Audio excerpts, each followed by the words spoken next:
Live from the University of Texas at Austin, the Liberal Arts Development Studio and the University of Texas at Austin present Personal Branding. Now, here is your instructor, Trenzio Turner. Hello everyone and welcome back to class, HDO 330, Personal Branding.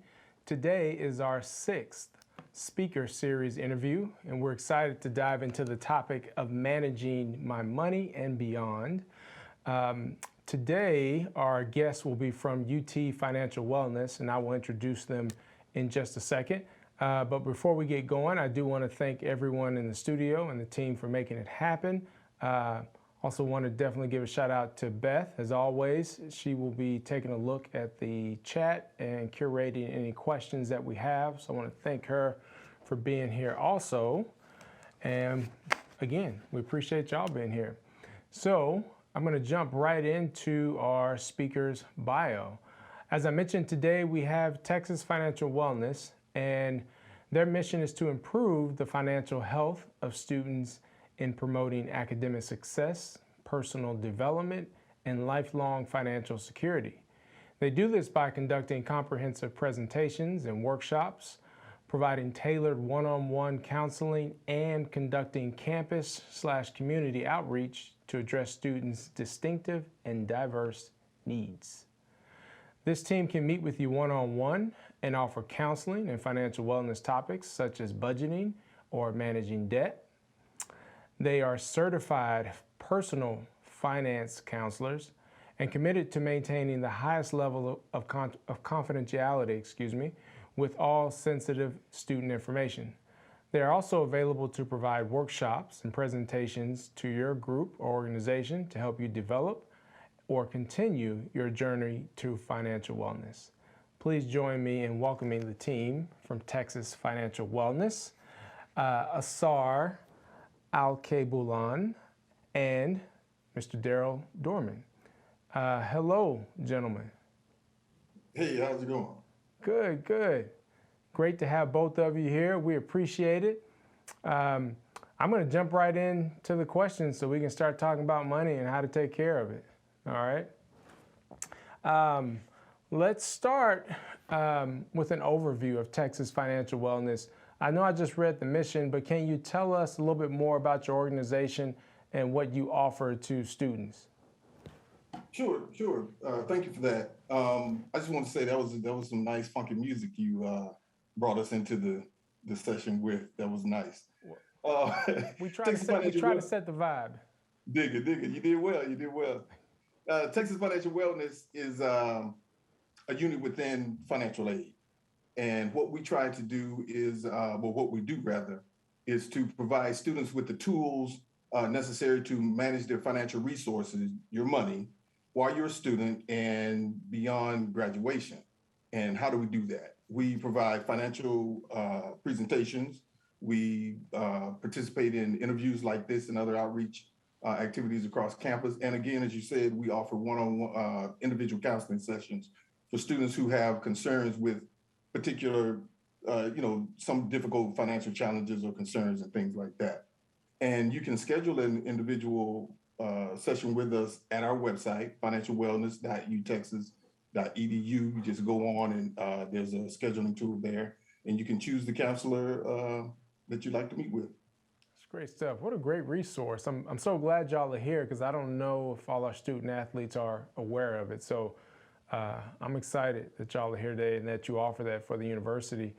Let me ask you, so I kind of ran through the term financial wellness a couple of times, but can you unpack that for us? When we say financial wellness, what does that really mean? What does it stand for?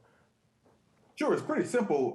Financial wellness refers to having a happy, healthy, relatively stress-free relationship with your money, your finances, right? So when you combine financial literacy, which is knowledge, with financial capability, which is the application of that knowledge, you get financial wellness. It's not too different from mental and physical wellness or health, right, but we call it financial wellness because it has to deal with your money. All right, it's good stuff. Now, our topic today is managing my money and beyond. When you think about managing money, one of the first things that comes up if you're going to have financial wellness is going to be budget. Why is it important to have a budget, and do you need to have more than one? Well, at some point in your life, you come into possession of a large sum of money. And large sums of money, I like to say, are not a green light to start popping bottles and making it rain. That's the first thing anybody wants to do when you get that big check. It could be a grant, a scholarship, a financial aid refund. You may get an insurance payout. You may get a stimulus check. You may win the lottery if you're lucky. Right. So no matter what the source is or the amount of money, again, it's not a green light for frivolous spending. So we read about every day celebrities, athletes, different people going broke. And you say, well, how did they go broke? They had so much money. It's probably because they didn't have a budget. And a budget is a simple tool that helps you to track money that's coming in and money that's going out. And you mentioned, should we have more than one budget? For me, I only have one source of income. Even if I had different revenue streams, I'd still have one budget. But if you have a business or something like that, you probably want to consult with your wealth advisor or tax person to see what exactly you need to do. Is there anything you want to add to that, Darren? No, I think you really nailed it. I think if you're a student that's on financial aid, of course, another big part of your income is going to be any type of financial aid refunds that you do have coming in. So I think that's something else that's certainly worth taking note of. There is a form, I believe it is the 1099 that you receive at the end of the year based on if you should so happen to receive enough financial aid to exceed the amount of money that you owe to the university, that does count as income. So that's one form you want to keep in mind. As far as what you do with that and how you account for it is something you want to talk to your tax professional about. That's good. I heard you say 1099 and all my tax alarms started going off. So I'm glad you mentioned that. Definitely want to talk to your tax advisors when you start getting into that paperwork and beyond. I have to ask, does the amount of money you have determine what type of budget you need? Does that play a role in it at all? I would say most definitely. Always remember, you cannot spend money that you do not have. I mean, we have credit cards and debit cards, not really, but credit cards and loans and things like that. And it seems like, I can get that even though I don't have the money, but you're spending money that you don't have. Right. Make sure when you spend money that you either have it or you have a means of getting it when that bill comes due. So we like to tell students, if you use a credit card, make sure that you can pay that bill at the end of the month on time. Because if you don't, or you pay the minimum monthly payment, that interest will begin to accrue. And you'll find yourself in a very precarious situation really quickly. And that's not where you want to be. Yeah, it's always first time you have to encounter interest and what that is always an eye-opening thing. So I'm glad you mentioned that. Now, you said earlier, Asar, you said popping bottles and making it rain. Don't just start doing that when you get all your money. That's a perfect segue into how do I decide between needs and wants, right? And why is it important to distinguish between the two? Right. So the funny thing, the peculiar thing about wants and needs is that they're largely subjective. You have to decide for yourself what is a want and what is a need. But remember, there are particular consequences with every determination you make. And so let's define what they are. One is a thing that is desired. If you don't get it, you may feel bad for a period of time, but you'll get over it, right? There's no discernible effect to your life. A need, on the other hand, is something that is essential and very important to your well-being. If you don't get it, there is a measurable negative or adverse outcome to your life. Now, from a traditional list of needs, we get food, water, shelter, and clothing, right? On a more modern list, we can talk about sanitation, education, healthcare, and medicine. If we expand that modern list, we can include telephones, internet, insurances, transportation, and we can even expand it further and say, talk about things like savings, debt payments, unavoidable expenses, and entertainment. You say, wait a minute, well, entertainment is a need? Sure it is. Psychology has told us for many years that we're social animals, we're social creatures, and we need that connection. And COVID-19 has buttressed that point because we see a lot of things happening with people and we don't get to mix and mingle like we used to. So at any rate, entertainment in that sense, in moderation. We're not saying going out every weekend or every other night getting pizza with our friends or hopping over to Chick-fil-A, for lunch every day. That type of entertainment is not what we're talking about. We're talking about in moderation. It is a need. So remember that both needs and needs and wants cost money. And as a student and as a person starting out in an entry-level job, or you're just starting out, period, you don't have a lot of money. So you want to make sure that you focus on your needs, because if you just start spending money for things that you want, say I want those new high top vans with the dashiki print with the platform here, that's not a need. That's more of a want, right? So we want to make sure that we do have shoes as opposed to that want, okay? And the absolute best way to manage the money that's coming in and going out in terms of wants and needs is to develop a budget. Nice. I love that you put in there that it's okay to budget for entertainment. Like that's something that you need to have it in there, because first glance I would have thought that would have been over in the want category. Yeah, absolutely. Everybody does. But again, it's in moderation. We're not talking about movies every night, right? Every weekend.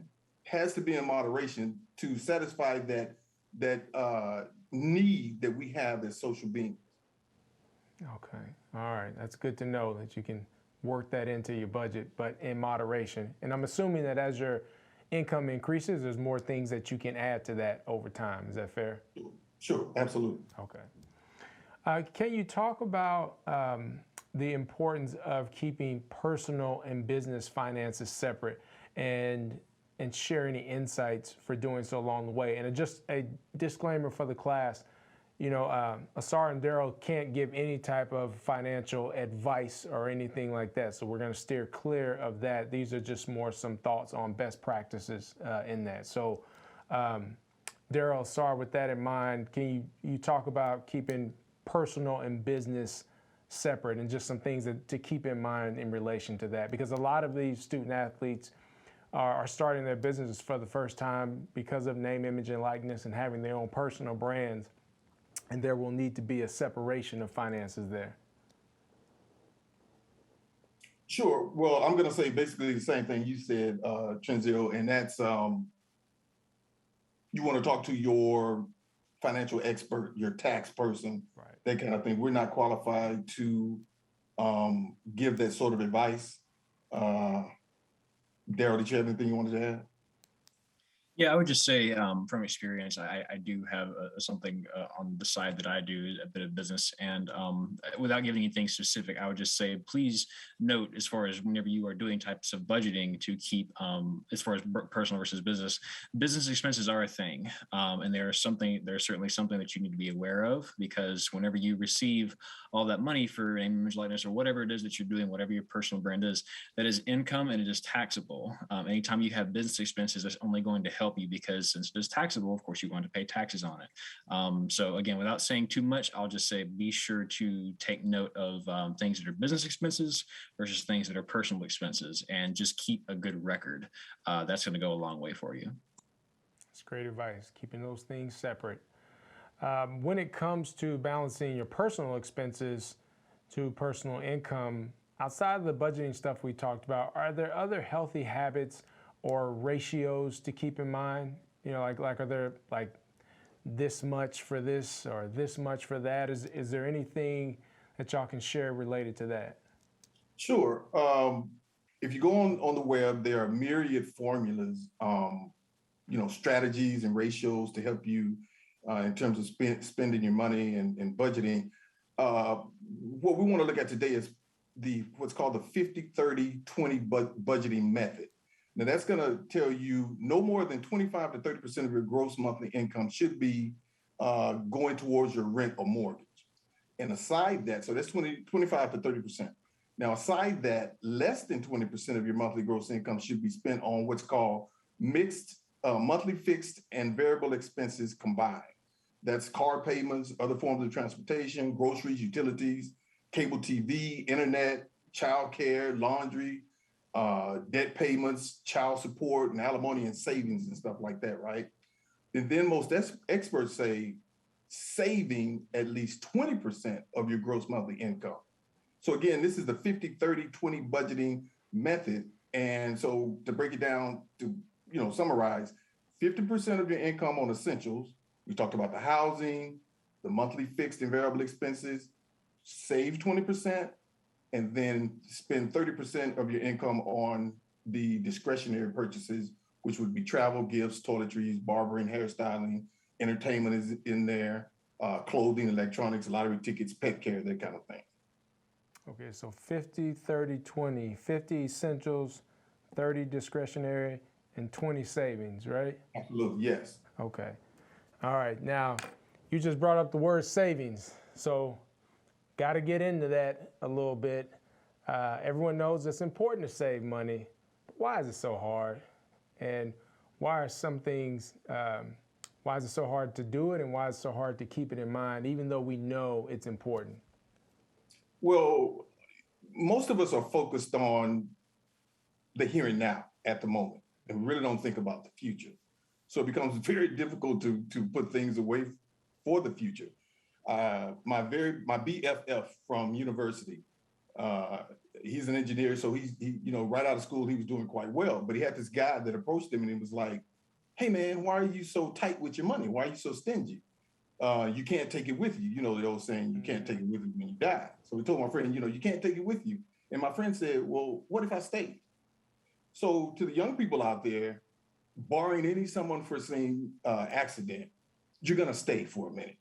And you're gonna have to support yourself. You're gonna have to pay for, bills and expenses and that type of thing. So it's a good idea to save. Now, unfortunately, data tells us that most Americans don't have $500 to address an emergency, right? So that's another issue. So when we talk about savings, we can talk about some key principles to help you save. And one is to set a goal, have a specific goal for your savings. Number two is create a system for making consistent contributions. You can set up automatic payments out of your paycheck. You can get part of your money to go into your checking account. You can get the other part of your money to go into a savings account. Another thing is to monitor your progress on a regular basis. You want to know how much your money is growing or how much you've saved so far. The next thing is you want to celebrate your success. Now, I'm not suggesting you go in and take all that money out and start popping those bottles and making it rain. But if that was your goal, you say, well, I'm going to go to Las Vegas. I'm going to start this savings account. And when I get to however many thousands of dollars you want, then sure, take that money, go to Las Vegas, come back and start a new goal for savings. Okay. But I'm not endorsing going to, Sin City. Right, not endorsing going to Vegas, not endorsing any type of drinking, none of that stuff at all. None of that stuff. All out of the way. I'm with you 100%. So I heard you say in there, have a goal and set it. And the set it part I think is interesting because, correct me if I'm wrong, UncleASAR, but you're saying set the goal and then have that set amount come out. Is that what you're saying? Like don't even mess around with it? Yes. Okay. Yeah. All right, so that way you're not tempted to go and buy that new pair of Vans with the dashiki print that you were talking about, right? And I have those. I know you do. I am not questioning that at all. Let me ask you, what's the difference between long-term versus short-term savings? So we're gonna talk about anything that has to do with savings in that sense. We're gonna call a financial goal, okay, right? So a short-term financial goal would be something you could achieve in less than a year. Okay. And a long-term financial goal it takes longer than a year. It's just that simple, short-term, long-term. And I'm gonna mention the experts again, and the experts say that you should have at least 3 to 6 months of worth of living expenses saved, okay, going back to savings. So that should be your first goal, whether it's long or short term. It depends on how much money you put in the savings, that you're able to meet 3 to 6 months of your living expenses if indeed something happens. Okay. And you want to keep in mind there are several different savings products we call financial products, and there's a savings account, regular savings account.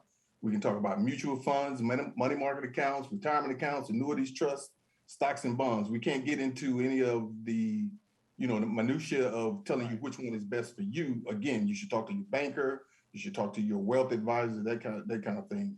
But those are the products that you can, utilize to build your savings. Okay. All right. No, that's good. So short term being anything a year and under, long term being anything beyond that point, a year and over.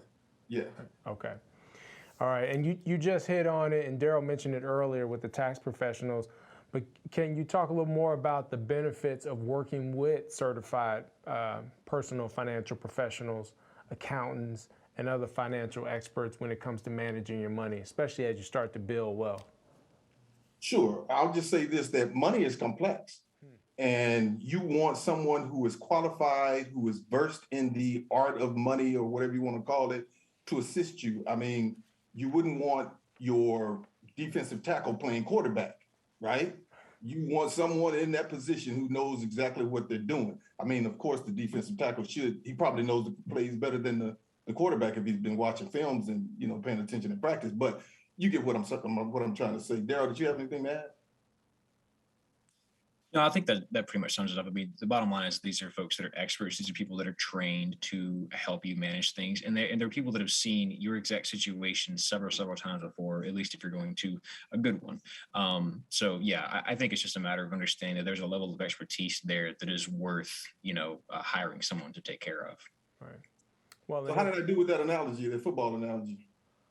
I thought it was great because I think, as much as we love the big fellas up front, the defensive tackles and D ends, I don't think we want them getting behind center, trying to play quarterback. Although I'm sure a bunch of them feel like they could, so I don't want to crush anyone's dreams either if they have a dream of switching it up there. But y'all bring up a great point, and your football analogy is great because as student athletes, they work with nutritionists, right? They work with speed and conditioning coaches and athletic training staff, and these are all professionals at those things. Mm-hmm. We should treat the money the same way, right? Let's work with a pro to help us get better on the field. Let's work with a pro to help us get better and manage our money off the field also, right? Yeah. That's better than my analogy, man. The nutrition thing. Well, when I hang out with you, I just get inspired. Stuff just comes. I need more and more, not less of you. As we start to wrap up here, and Daryl, I'm gonna give you a chance to jump on this one first, and then Asar, you can come in with some more knowledge there. Before we get into Q&A, I want to know, what advice would you give to our student athletes that are looking to grow their own personal brands or brands otherwise? Yeah, so I'd give two layers of advice, one from a financial aid perspective and one from just sort of what I think might be a good solution. It's always said when you're finding a job, it's not who you know, it's not what you know, it's who you know.